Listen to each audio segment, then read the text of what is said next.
Welcome to our channel 100% knowledge with success. Video देखने से पहले चैनल को सब्सक्राइब कीजिए और बेल आइकॉन दबाइए। नमस्कार दोस्तों, स्वागत है आपका एक बार फिर से बीएससी सेकेंड ईयर की केमिस्ट्री की क्लासेज में। पिछली क्लासेज में हम बात कर रहे थे ऑक्सीकरण और अपचयन वाली यूनिट में रेडॉक्स विभव के अनुप्रयोग को। किसके? रेडॉक्स विभव के अनुप्रयोगों को।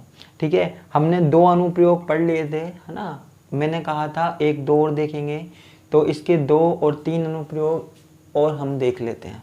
ठीक है, जिससे हमें और ज़्यादा अच्छी तरीके से समझ में आ सके।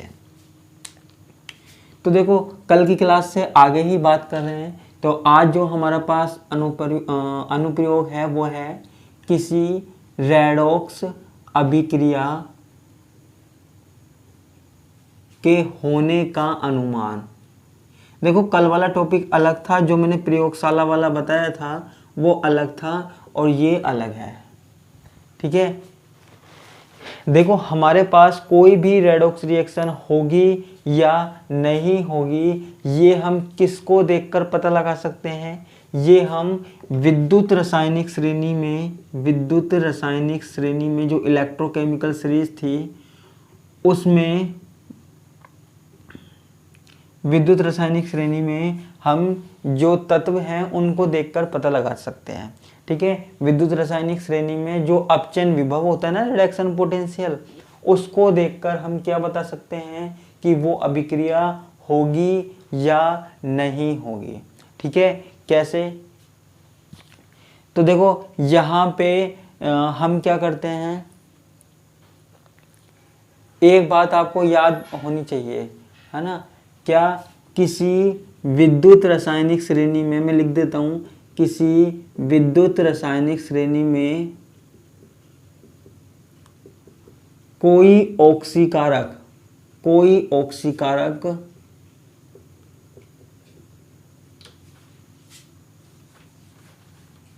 अपने से ऊपर अपचायक से अभिक्रिया कर सकता है। अपचायक से अभिक्रिया कर सकता है और उसे ऑक्सीकृत कर सकता है ठीक है, देखो जो आपके पास इलेक्ट्रोकेमिकल सीरीज है ना, जो मैंने आपको दी थी, बताई थी विद्युत रासायनिक श्रेणी में, उसमें होता क्या है, जो नीचे वाला है ना, नीचे वाला कोई भी तत्व ऊपर वाले तत्व को क्या कर सकता है? ऑक्सीकृत कर सकता है। ठीक है, ऑक्सीकृत कर सकता है तथा स्वयं अपचयित हो जाता है। स्वयं अपचयित हो जाता है। जो इलेक्ट्रोकेमिकल सीरीज में कोई भी ऑक्सीडेंट है ना, कोई भी ऑक्सीडेंट है, वो अपने से ऊपर वाले एलिमेंट को, वो अपने ऊपर वाले तत्व से आराम से रिएक्शन कर सकता है और उसे ऑक्सीडाइज कर सकता है और खुद का रिडक्शन कर लेता है ना, खुद का रिडक्शन कर लेता है।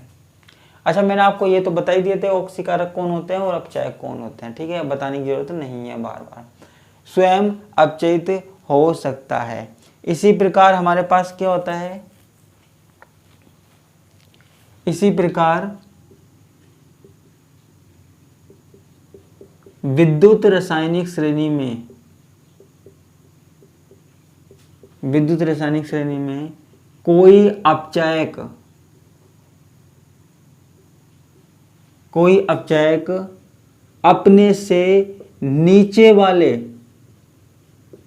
अपने से नीचे वाले ऑक्सीकारक को अपचयित कर सकता है। देखो, दोनों लैंग्वेज सुनने में एक जैसी लग रही है, एक ही बात है, एक ही बात कैसे है? देखो, आपके पास विद्युत रासायनिक श्रेणी है, इलेक्ट्रोकेमिकल सीरीज है, जिसमें लिथियम है, हाइड्रोजन है और फिर नीचे एलिमेंट है। ठीक है, तो देखो जो ऊपर वाला एलिमेंट है ना, ऊपर वाला इलेक्ट्रोकेमिकल सीरीज में कोई सा भी ऊपर वाला एलिमेंट अपने नीचे वाले एलिमेंट को, अपने नीचे वाले तत्व को क्या कर सकता है, अपचयित कर सकता है। क्या कर सकता है, अपचयित कर सकता है। और कोई भी नीचे वाला एलिमेंट है वो अपने से ऊपर वाले का क्या कर सकता है, ऑक्सीकरण कर सकता है। क्या कर सकता है, ऑक्सीकरण कर सकता है। ठीक है, इसके कुछ एग्जाम्पल हम देखते हैं।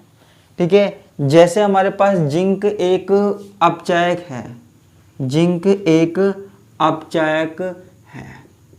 ठीक है, यह अपने नीचे स्थित, यह अपने नीचे स्थित जो भी तत्व होंगे ना, नीचे स्थित Ag प्लस आयनों को, नीचे स्थित जो भी आयन है हमारे पास, जैसे Ag प्लस आयन है, Ag प्लस आयनों को Ag में अपचयित कर देता है, Ag में अपचयित कर देता है। ठीक है, देखो हर वक्त हम अभिक्रिया करवा कर तो देख नहीं सकते, है ना। हमारे पास केमिकल होते तो नहीं है, ऐसा तो है नहीं कि आपने पूरी की पूरी लैब घर में बनाई हुई है, आपने पूरी की पूरी लैब घर में बनाई हुई है, मैंने आपको कोई अभिक्रिया बताई और आपने लैब में जाके वो चीज़ें मिलाई और अभिक्रिया करके देख ली। ऐसा तो नहीं हो सकता। हो सकता है क्या, ऐसा नहीं हो सकता। तो कोई अभिक्रिया होगी या नहीं होगी वो हम किससे बता सकते हैं, रेडॉक्स पोटेंशियल से बता सकते हैं। ठीक है, और किस में ऑक्सीकरण होगा, कहाँ अपचयन होगा। ठीक है, कौन ऑक्सीकारक होगा, कौन अपचयक होगा, ये भी हम किसकी सहायता से बता सकते हैं, रेडॉक्स विभव की सहायता से बता सकते हैं, रेडॉक्स पोटेंशियल की सहायता से हम बता सकते हैं। अब जैसे हमारे पास क्या है, जिंक है। ठीक है, जिंक है, ये Ag प्लस आयनों को किस में परिवर्तित कर देता है, Ag2 प्लस में परिवर्तित कर देता है। वो सॉरी, खाली Ag में, Ag प्लस आयनों को Ag में परिवर्तित कर देता है। और जिंक खुद किस में हो जाता है, +2 में हो जाता है। ठीक है, यानी कि अपने इलेक्ट्रॉन त्याग देता है, अपने इलेक्ट्रॉन त्याग देता है। ठीक है, और जो आसानी से जो अपने इलेक्ट्रॉन त्याग दे, है ना, उसको हम क्या बोलते हैं, अपचायक बोलते हैं। जो इलेक्ट्रॉन आसानी से त्याग दे उसे अपचायक बोलते हैं। ऐसे ही हम बात करें और भी रिएक्शन की, तो जिंक जो है अपने से नीचे स्थित Fe+2, ठीक है, Fe+2 को किस में चेंज कर देता है, Fe में चेंज कर देता है और खुद वापस से जिंक +2 में। ठीक है, यानी कि देखो यहाँ पे जो जिंक है ना, जिंक ने क्या किया, अपने 2 इलेक्ट्रॉन त्याग दिए और किस में चेंज हो गया, Zn+2 में चेंज हो गया। ठीक है, और Fe+2 है, इसने 2 इलेक्ट्रॉन ग्रहण कर लिए और किस में चेंज हो गया, Fe में चेंज हो गया। अब देखो यहाँ पे जिंक, मैंने आपको बताया था जिंक ने 2 इलेक्ट्रॉन त्याग दिए। ठीक है, खुशी खुशी त्याग दिए। और आपको पता है जो आसानी से इलेक्ट्रॉन त्याग देता है, जो आसानी से इलेक्ट्रॉन का त्याग कर सके, उसको हम क्या बोलते हैं, प्रबल अपचायक बोलते हैं। ये हमारे पास क्या हो गया, अपचायक हो गया, रिडक्टेंट हो गया, और जिसने ग्रहण किए वो ऑक्सीकारक हो गया। ठीक है, सीधी सी बात है, जिसने ग्रहण कर लिए उसे ऑक्सीकारक बोल दिया और जिसने इलेक्ट्रॉन दे दिए वो अपचायक हो गया। ठीक है, ऐसे ही ये जिंक, लेकिन हाँ ये काम कब होगा जिंक के साथ, जब ये अपने से नीचे वालों के साथ अभिक्रिया करेगा। ठीक है, अपने से नीचे वाले के साथ अभिक्रिया करेगा। अगर ये अपने से ऊपर वाले के साथ अभिक्रिया करता है ना, तो ये इलेक्ट्रॉन ग्रहण करेगा। ठीक है, ऐसे ही देखो आगे देखो, जिंक +2H+, ठीक है, तो यहाँ पे भी ये इलेक्ट्रॉन दे देता है और खुद किस में चेंज हो जाता है, जिंक +2 में चेंज हो जाता है। ठीक है, तो इस प्रकार हमारे पास ये अभिक्रियाएं होती रहती है। ठीक है बच्चा, तो इसको मैं मिटा देता हूँ।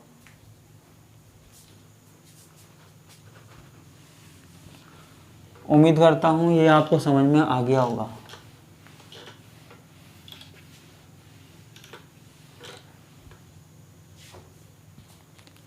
ठीक है, एक और अनुप्रयोग देखते हैं। धातुओं द्वारा हाइड्रोजन अम्लों से H2 गैस का निष्कासन।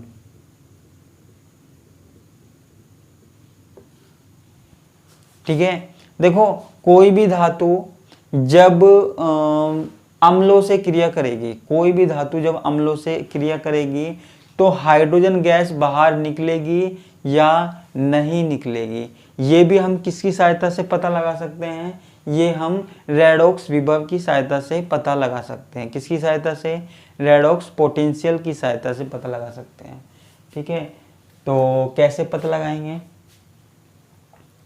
देखो, अगर हमारे पास कोई ऋणात्मक अपचयन विभव वाले हैं, ठीक है, देखो अगर हमारे पास कोई नेगेटिव वाला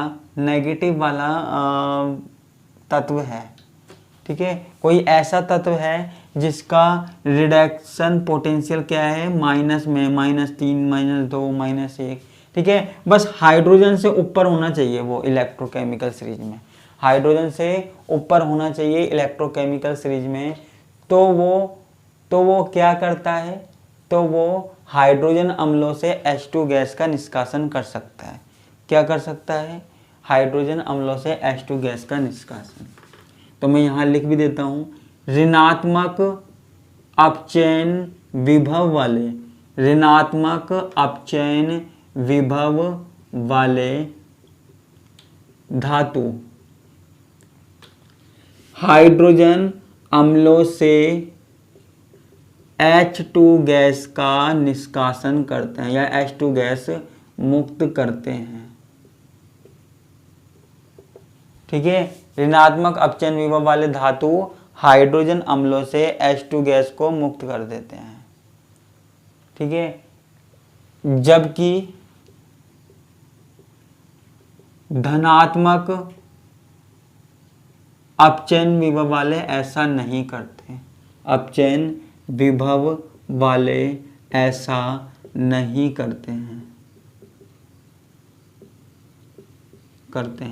ठीक है, यानी कि इलेक्ट्रोकेमिकल सीरीज में जो हाइड्रोजन से नीचे आएगा ना, वो कभी भी हाइड्रोजन गैस मुक्त नहीं करवाएगा, हाइड्रोजन गैस रिलीज नहीं करवाएगा। ये वाली बात आपको क्या है? ध्यान रखनी है। ठीक है, तो यहाँ पे एक अभिक्रिया देखते हैं। जैसे हमारे पास जिंक है, इसकी अभिक्रिया हमने किस अम्ल से करवा दी? H2SO4 से करवा दी। किससे? H2SO4 से। तो यहाँ पे हमारे पास ZnSO4 बनता है, प्लस हमारे पास क्या बनता है? H2 बनता है। क्या बनता है? H2 बनता है। यहाँ पे E0 हमारे पास क्या है? -0.76। इसलिए हमारे पास H2 क्या होता है? रिलीज होता है। ठीक है, इसी तरीके से हमारे पास क्या है? कोपर है। कोपर की अभिक्रिया हमने किससे करवाई? H2SO4 से करवाई। ठीक है, तो यहाँ पे एक बात ध्यान रखना, कभी भी H2 गैस रिलीज नहीं होगी। यहाँ पे बनेगा CuSO4 plus SO2 plus H2O। ठीक है, तो यहाँ पे क्या होगा? H2 गैस रिलीज नहीं होगी। आप कहेंगे क्यों नहीं होगी? क्योंकि यहाँ पे E0 की वैल्यू क्या होती है? प्लस में होती है। E0 की वैल्यू जो है कॉपर की, वो क्या होती है? प्लस में। आप देख लेना, जो कॉपर है वो हाइड्रोजन से क्या आता है? नीचे आता है। इलेक्ट्रोकेमिकल सीरीज अगर आप देखोगे, अपने दिमाग का ढक्कन खोलोगे, तो वहाँ पे जो E0 है, कॉपर का E0 है, वो पॉजिटिव होता है। ठीक है, आप देखना जरूर, कॉपर का E0 पॉजिटिव है, इसलिए ये H2 गैस नहीं निकाल पाता है, H2 गैस मुक्त नहीं कर पाता है। ठीक है बच्चा,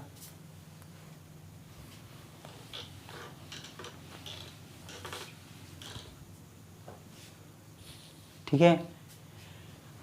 एक और पॉइंट हम देखते हैं, किसी अभिक्रिया के स्वतः होने का अनुमान।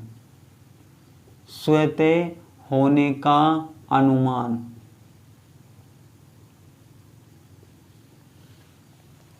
ठीक है, देखो कोई भी रिएक्शन इलेक्ट्रोकेमिकल सीरीज हम देख लेते हैं, है ना।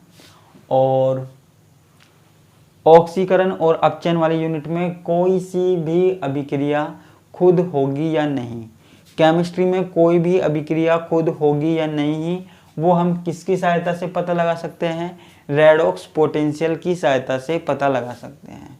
ठीक है, किसकी सहायता से, रेडॉक्स विभव की सहायता से पता लगा सकते हैं। ठीक है, ये हम पता लगा सकते हैं। देखो हम दो इलेक्ट्रोड लेते हैं। ठीक है, अगर हमारे पास, देखो मैं सीधा बता रहा हूं, अगर हमारे पास 2 इलेक्ट्रोड है और उन दोनों का जो अंतर है, ठीक है, मैंने आपको अंतर निकालना बताया था। कोई भी सेल होता है वहां पे हम क्या लगाते हैं, 2 इलेक्ट्रोड लगाते हैं। क्या लगाते हैं बच्चा, 2 इलेक्ट्रोड लगाते हैं। अगर उन दोनों इलेक्ट्रोडों का अंतर हमारे पास पॉजिटिव में प्राप्त होता है, ठीक है, अगर उन दोनों इलेक्ट्रोडों का अंतर पॉजिटिव में प्राप्त होता है तो वो अभिक्रिया स्वतः हो सकती है। ठीक है, और अगर हमारे पास नेगेटिव में प्राप्त होता है तो वो अभिक्रिया स्वतः नहीं हो सकती। ठीक है, इतनी सी बात आपको याद रखनी है, इसमें लिखने की कोई ज़रूरत नहीं है, मैं नहीं लिख रहा। सिर्फ आप क्या याद रखना कि 2 हमारे पास क्या है, इलेक्ट्रोड है, उनके जो रेडॉक्स विभव है, उनका जो डिफरेंस है, अगर वो पॉजिटिव में निकल के आता है तो अभिक्रिया हो सकती है संपन्न, और अगर नेगेटिव में निकल के आता है तो वो अभिक्रिया संपन्न नहीं हो सकती है। ठीक है बच्चा, तो अब हम आगे देखते हैं। जैसे हमारे पास क्या है, CO+2 टिन, ठीक है, और CO बन गया और ये बन गया टिन+2। ठीक है, अब ये अभिक्रिया हो सकती है या नहीं। देखो यहाँ पे 2 अभिक्रिया हो रही है। एक अभिक्रिया में तो क्या हो रहा है, CO+2 है ना, ये 2 इलेक्ट्रॉन ग्रहण करके किस में चेंज हो रहा है, CO में। और एक अभिक्रिया में क्या हो रहा है, टिन जो है वो अपने इलेक्ट्रॉनों को क्या कर रहा है, त्याग रहा है। 2 यहाँ पे रिएक्शन हो रही है। ठीक है, जहाँ पे देखो, यहाँ पे इसका जो E0 है वो -0.28 है, और इसका जो E0 है वो -0.14 है। ठीक है, इसका तो अब अगर हम इसमें से क्या करते हैं, E0 सेल, इन दोनों का डिफरेंस निकालते हैं। इन दोनों का क्या करते हैं, डिफरेंस निकालते हैं। तो डिफरेंस में हम क्या करते हैं, E0 right minus E0 left. ठीक है, तो यहाँ पे हम क्या करते हैं, -0.28 माइनस -0.14। ठीक है, तो इसको सॉल्व करके देखते हैं तो हमारे पास क्या आंसर आता है, -0.14।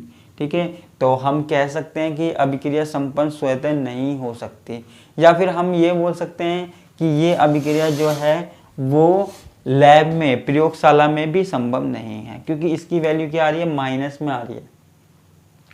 ठीक है, यदि हमारे पास प्लस में वैल्यू आ रही होती तो हम कह देते कि हाँ ये अभिक्रिया हो सकती है। ठीक है, तो ये मैंने किसकी बात की, एप्लीकेशन की बात की, अनुप्रयोगों की बात की। ठीक है, कल की क्लास में एक नया मोस्ट इम्पोर्टेंट टॉपिक पढ़ेंगे, तो कल की क्लास बिल्कुल भी मिस मत कीजिएगा। ठीक है, तो आज इसी के साथ मैं आपसे विदा लेता हूँ। धन्यवाद, नमस्कार, बाय बाय।